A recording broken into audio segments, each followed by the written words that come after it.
Quick apology up front. My voice is probably going to crack and give out a little bit. I've managed to have the wonderful luck of catching 2 flu bugs, or 2 at least bugs, for this season, back to back in 2.5 weeks. So I'm just getting my voice back. But you may notice it crack and occasionally go out, and there may be some odd pauses where I'm actually having to pause this recording and put some hot tea down there to get my voice back again.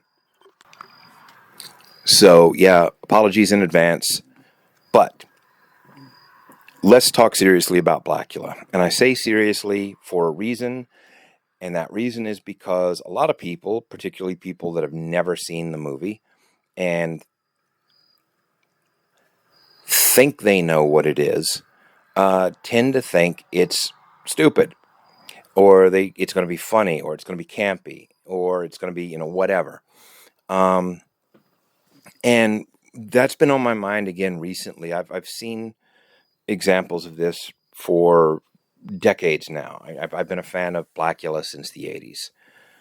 And anytime it's brought up, or almost anytime it's brought up, somebody who has never seen the film, but they remember somewhere at some point on some sketch comedy show or some sitcom, somebody dresses up as basically a black Dracula, and that is kind of the Dracula look, as far as the clothing and the cloak, is how our lead character in Blacula dresses.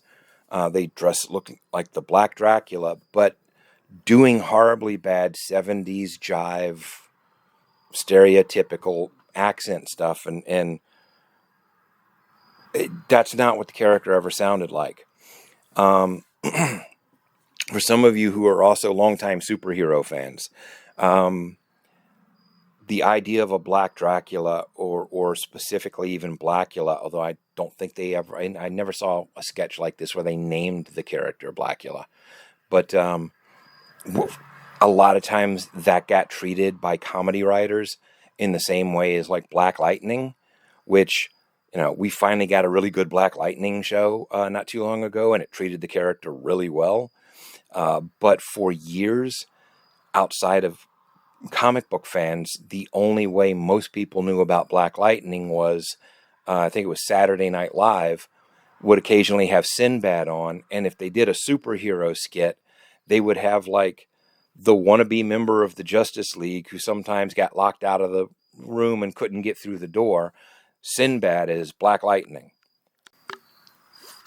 And there were a lot of skits over the years, and there were some sitcoms where somebody, around Halloween or something, dresses up as a black Dracula, and it was treated in the same way as Black Lightning was when they would dress up Sinbad for those skits. And that's what people seem to remember. So even long after the fact, like not that long ago, DragonCon this year, we're on the horror track. They're having a panel. They're talking about horror movies of a certain era. And one of the panelists brings up Blacula. And this packed room, almost everybody in the audience starts sniggering and laughing. Just thinking, oh, this is so hilarious. They mentioned Blacula. What a goofy name. And I guarantee almost none of them, if not absolutely none of them who were laughing, have ever seen the movie. They reacted to the name.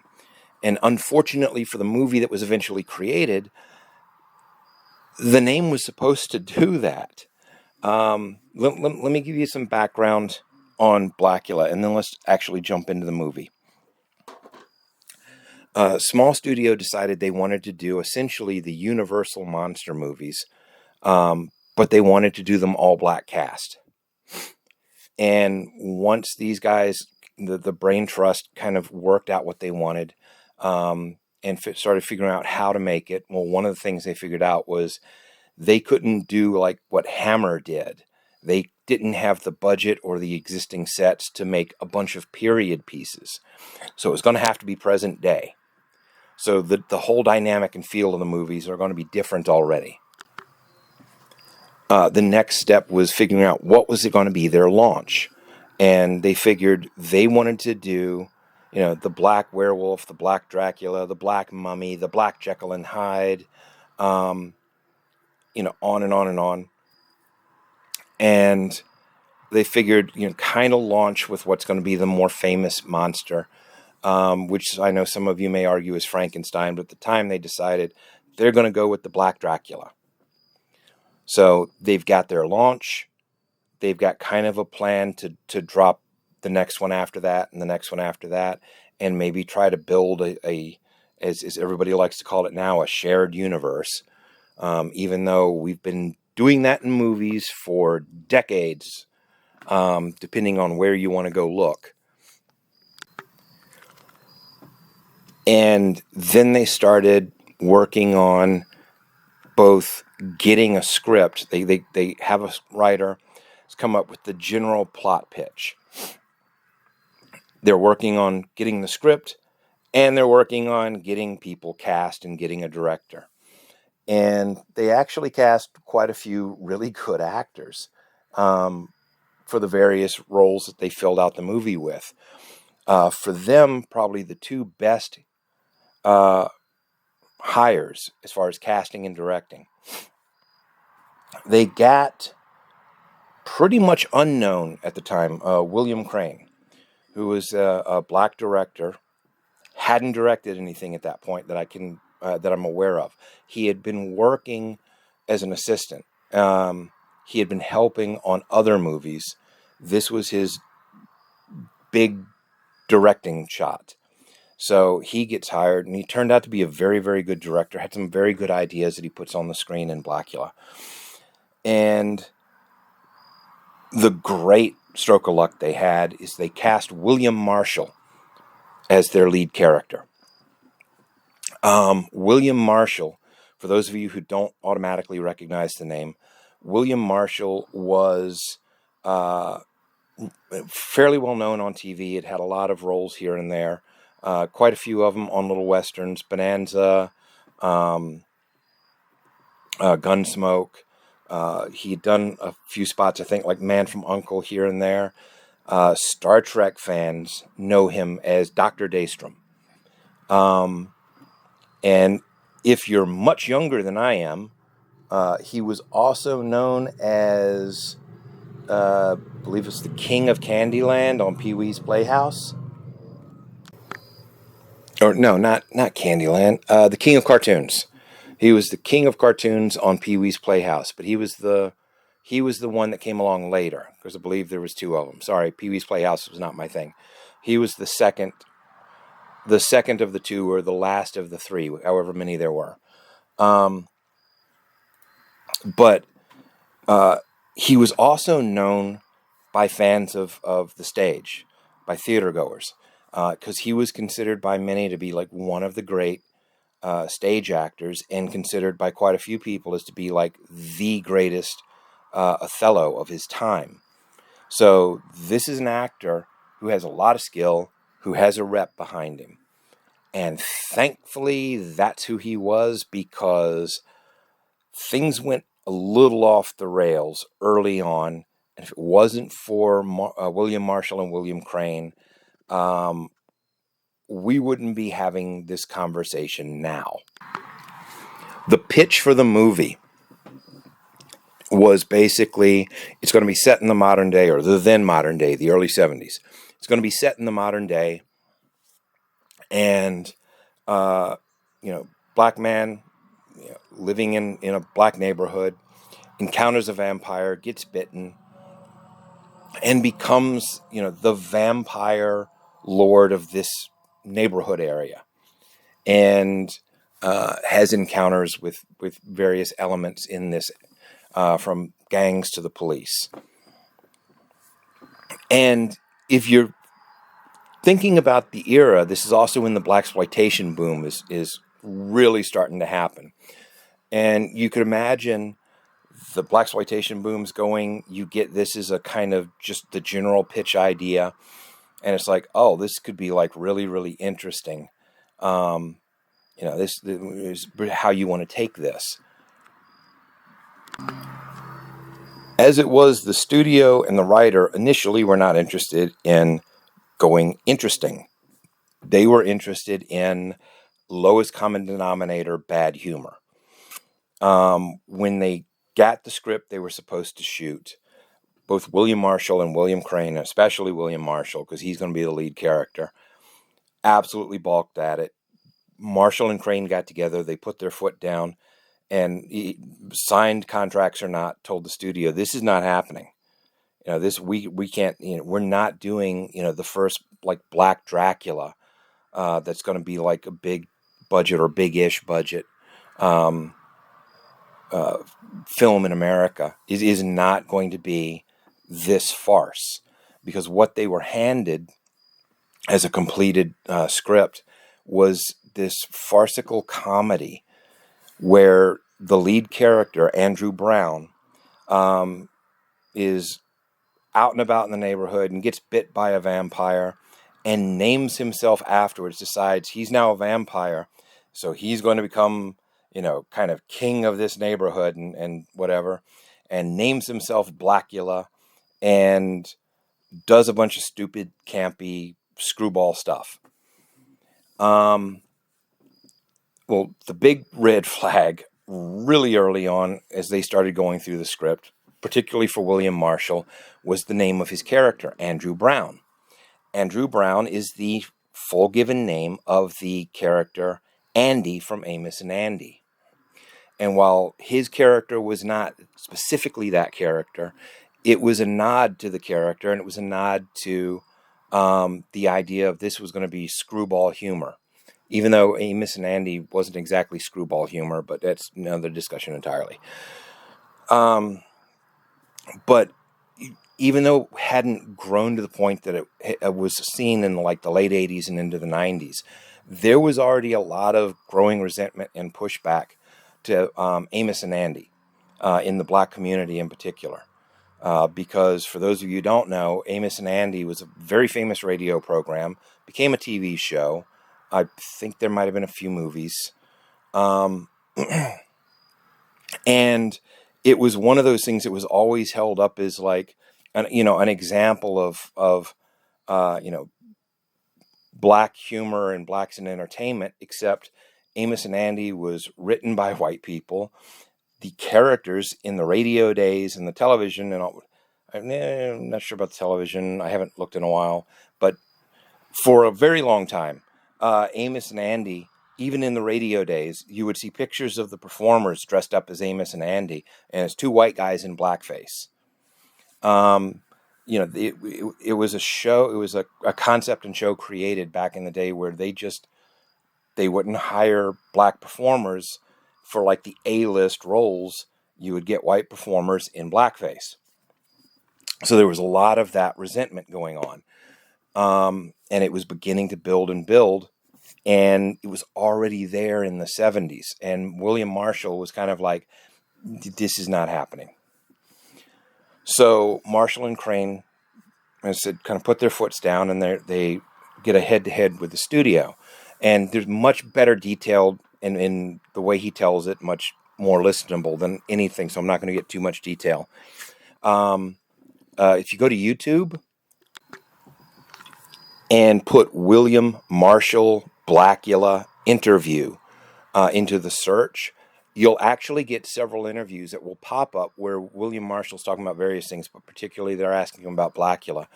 And several of these interviews, he goes into detail about all of this and the reasons, the whys, and the whatevers for, why he and Crane were like, nope, and what they did.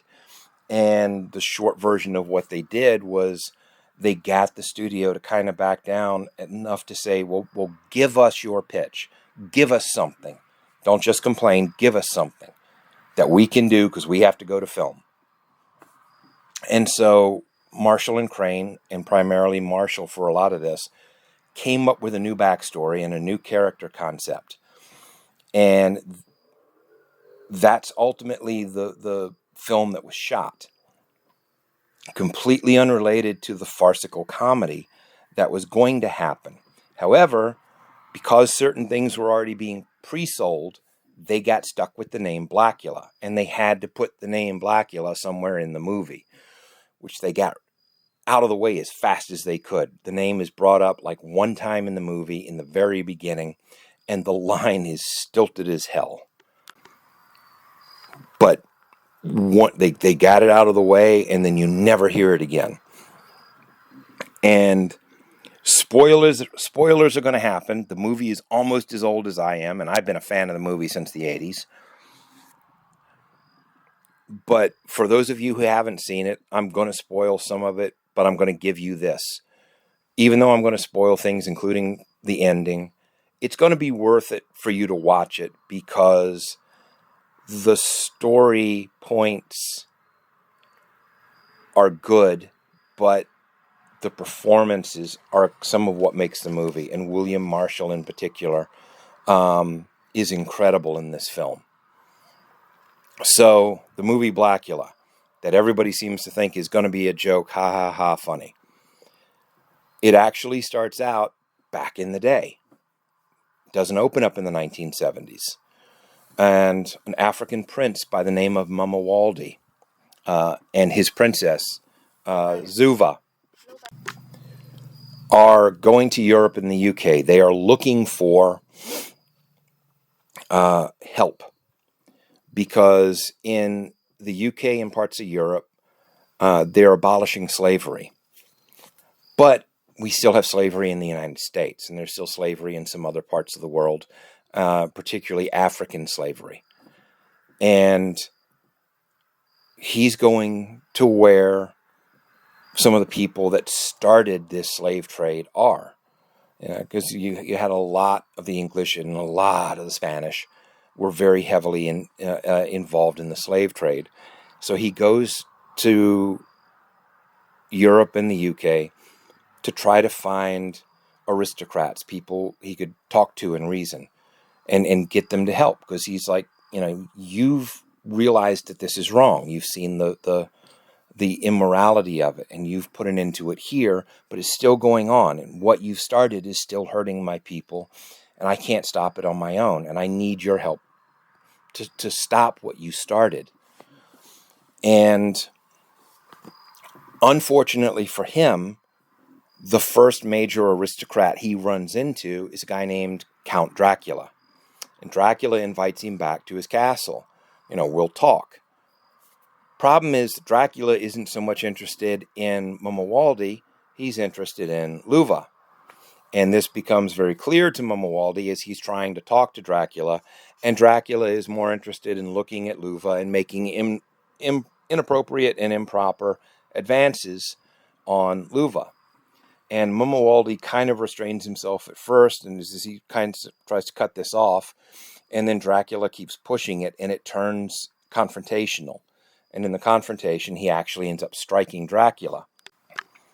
Well, at this point, Dracula goes full fangs out, and his servants all go full fangs out, and they restrain Mumawaldi and they restrain Luva. At this point, this is where we get, in the beginning of the film, the one and only use of Blacula. And as I said, horribly stilted line, but Dracula bites Mumawaldi and tells him, this is something, this bizarre line like, I will remake you in my own image, and thus I will rename you, and you will be, known forever forward as Blacula. Once we get really horribly idea line out of the way, Dracula tells Mumawaldi, how dare you strike me, and this is going to be your punishment. You're going to be one of the undead. You're not going to be able to die.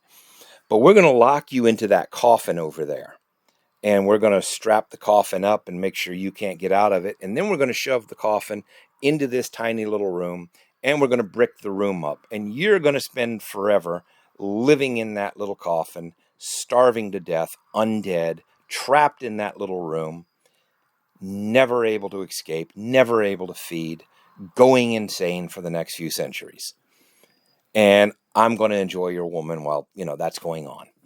and we get the beginning process of him being bricked up, and we cut out and we come back to it's the early 1970s, and there are these two guys, and they're awaiting these deliveries in America, and they're awaiting these packages because they've bought a bunch of stuff through a estate sale overseas.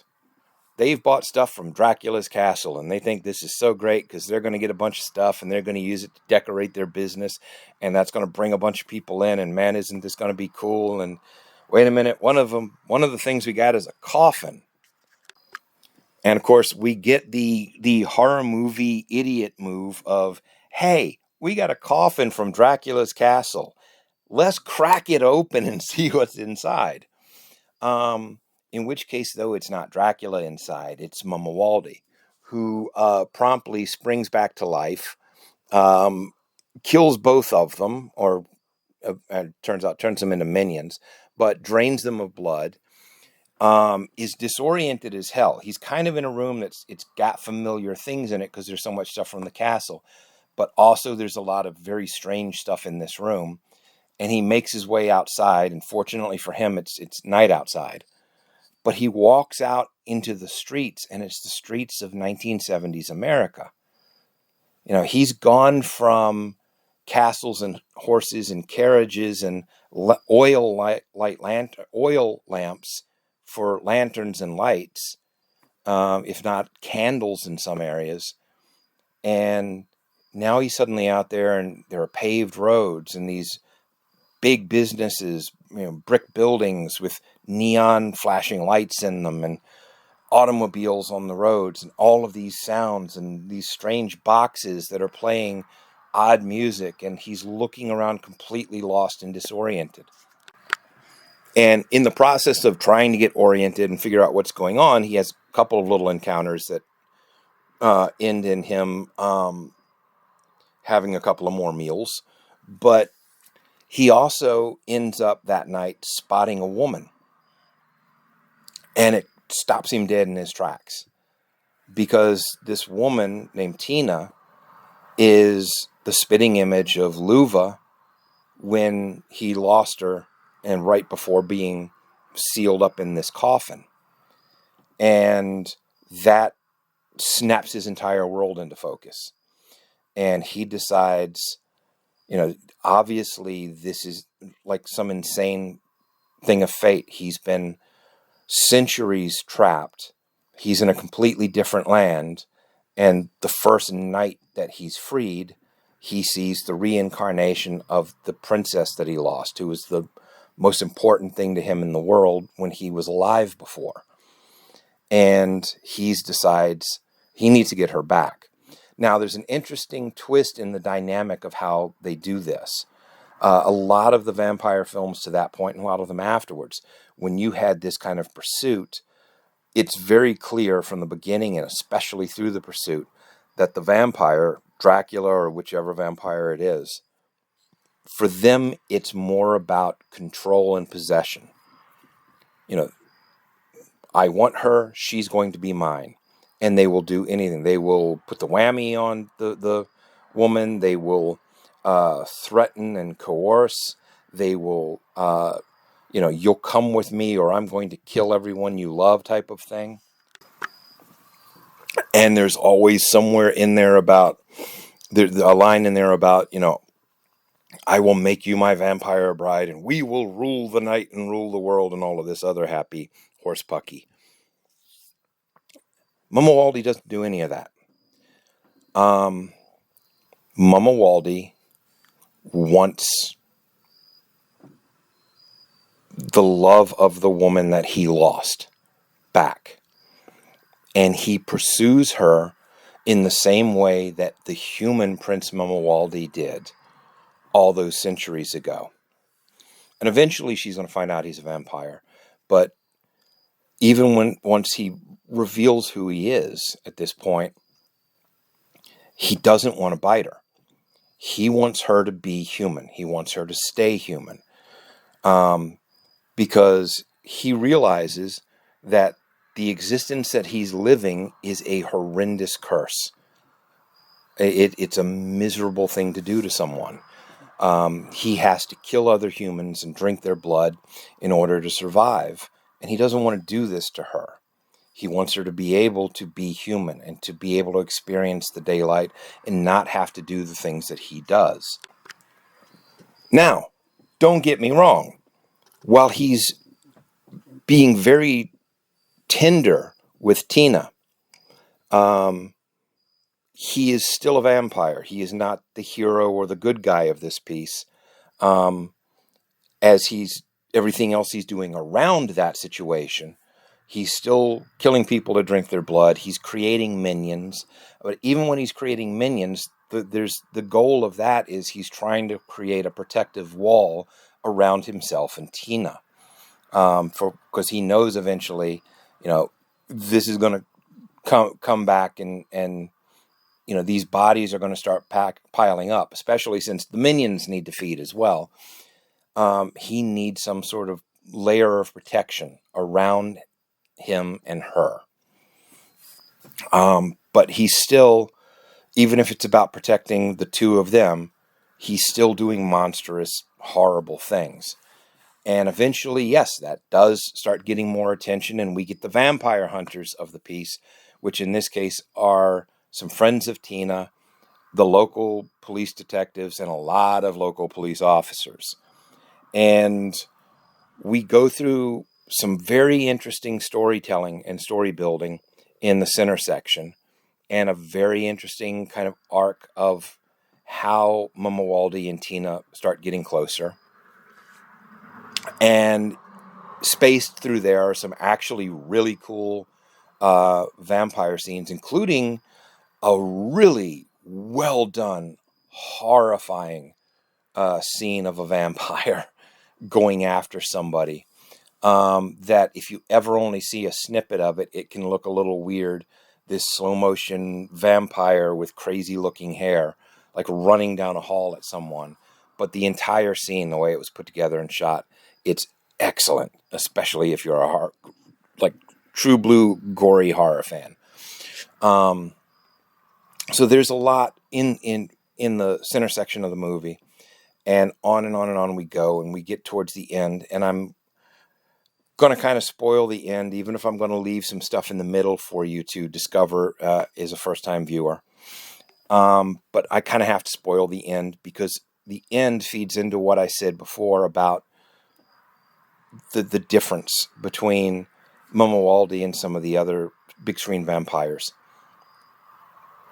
and their motivation around the reincarnation of their lost love. The bodies have been piling up. It's becoming more and more obvious that we've got a vampire. And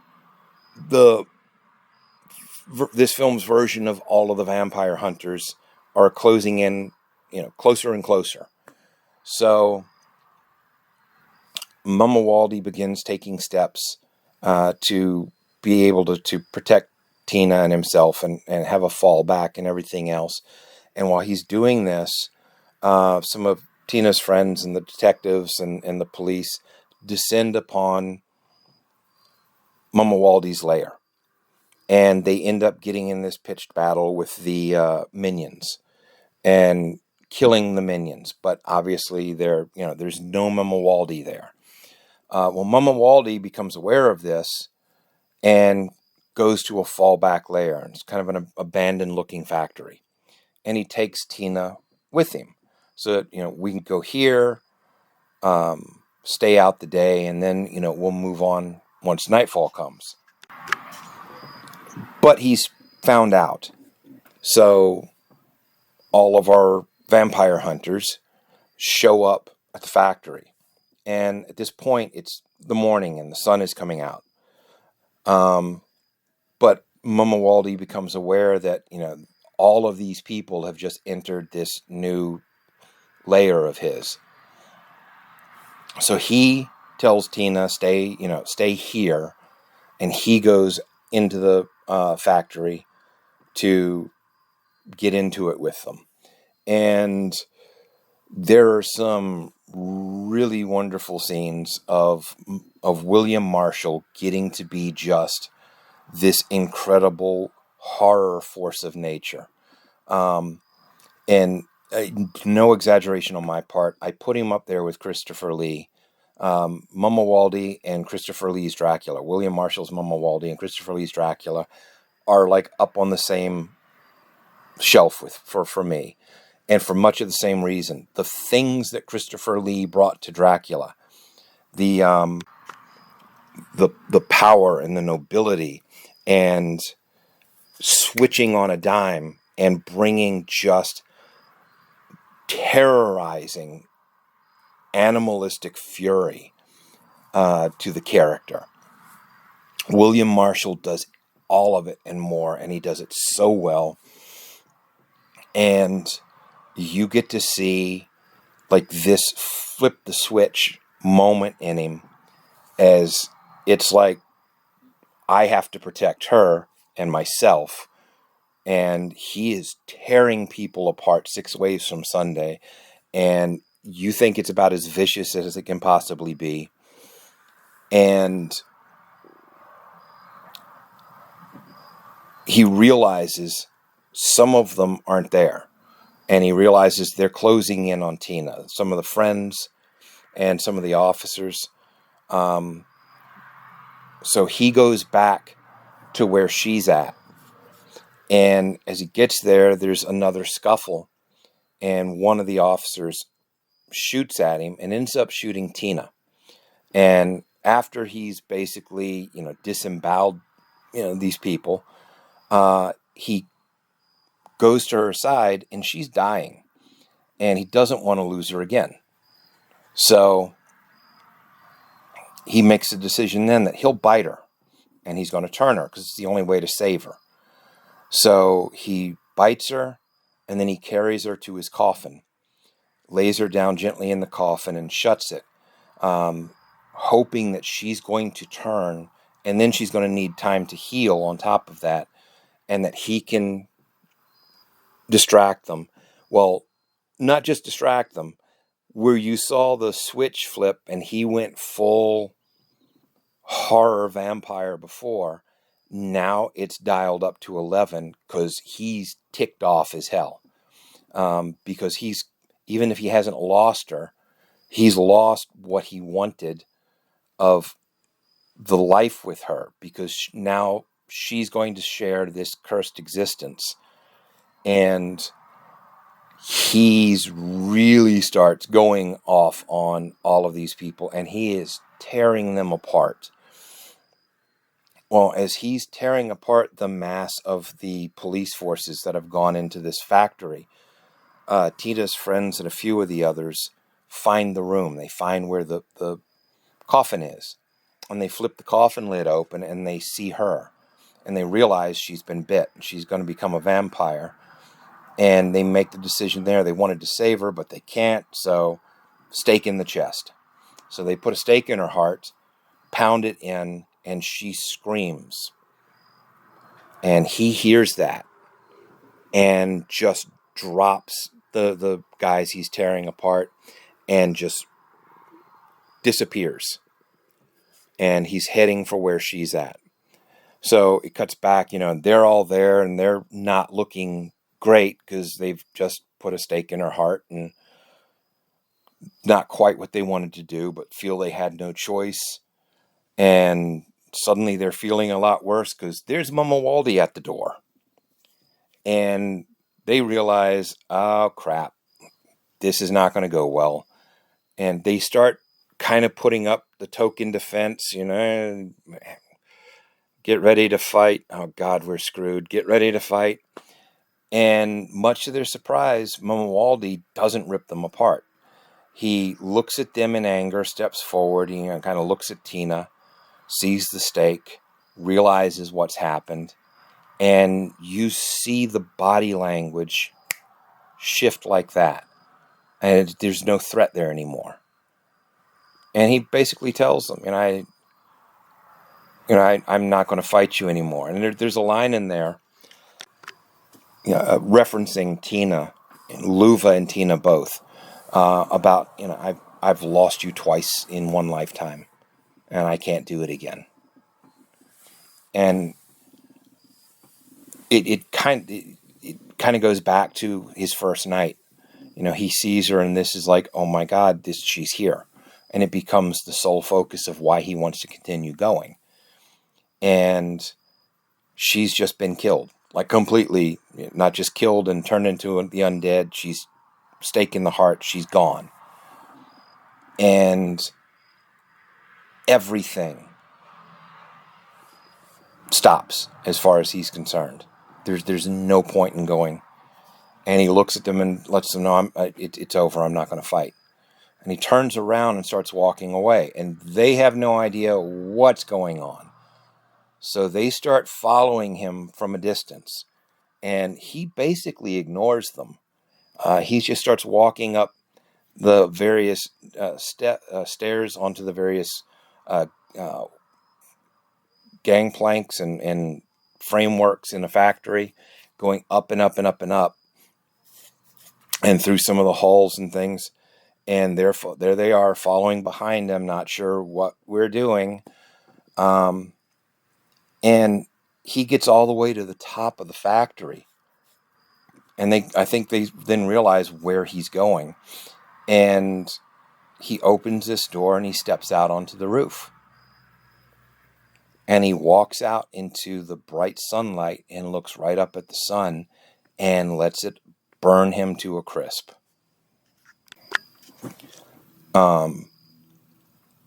Because that was legitimately the only thing that he wanted out of that existence anymore. Without her, it's like that horrible existence wasn't worth living. And that's how the movie ends, is him being just burnt to his remains burning in the sun on the roof. And it was a definitely different feel than a lot of the other vampire movies that I had been seeing in the 80s. And William Marshall puts on the type of performance, like I said, and it's not an exaggeration. He puts on the type of performance that rivals Christopher Lee's performance as Dracula. Mama Waldy is an incredible character, and William Marshall does so much with him and puts so much into him that it's a crying shame that so many horror fans haven't seen the film, have not seen this performance, and are not singing, at the very least, even if like a lot of younger fans look at the movie and see aspects of it that are definitely a movie of its time, and aren't like super huge fans of the movie itself, that at the very least that they're not praising the hell out of William Marshall's Prince Mamuwalde, because he is one of the great movie vampires. And as far as like the Dracula vampires, whether they be actually Dracula or a thinly coated version of Dracula, he's, like I said before, he's up there on my top shelf with Christopher Lee. It's Christopher Lee's Dracula and William Marshall's Prince Mamuwalde. And it's a wonderful horror film. It's got some very good horror moments, but it's also a just beautifully done story. And as far as the arc and everything that goes with Mamuwalde.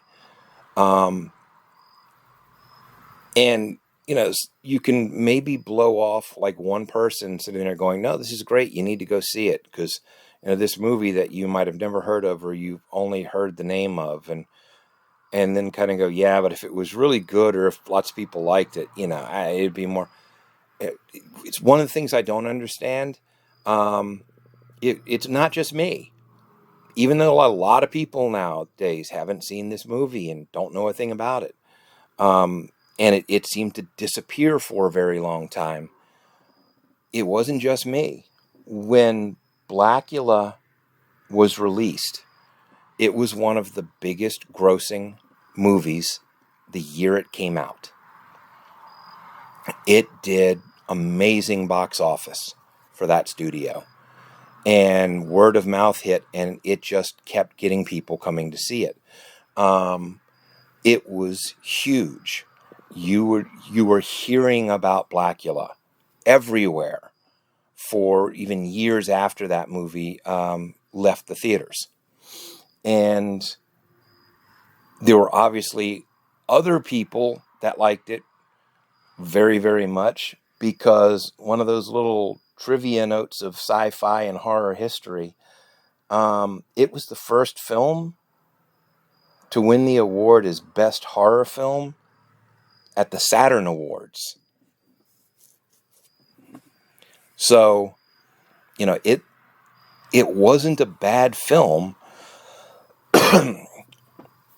and it did so well, the studio immediately shifted gears, and instead of like the next movie in the overall kind of Black Universal Studios horror monster universe thing that they wanted to put together, being the whichever one it was they were going to do next, they shifted gears and said, no, we got to crank out a sequel to Blacula. Unfortunately, William Crane wasn't involved. Marshall was. It's a completely different tone. It's probably a good movie if you don't think of it as Blacula. Unfortunately, it was such a departure from the first film, and so wildly different in a way because of the end of the first film and the motivations behind the end of the first film, that I've never been able to take to it as much as I have the first one. I know a lot of people that really, really enjoy the second one, though. And certainly if you're a fan of Pam Grier, she's in it and has an amazing role in it. But that became their priority. This was such a massive hit. They had to get the next one out. And eventually, between the reception to the second one and some change, how the blaxploitation boom was changing and how some other things were changing, that studio never ended up making any more of the Black Universal Studios type monster movies. Now, the idea was out there, and they ended up doing those elsewhere, like other people did.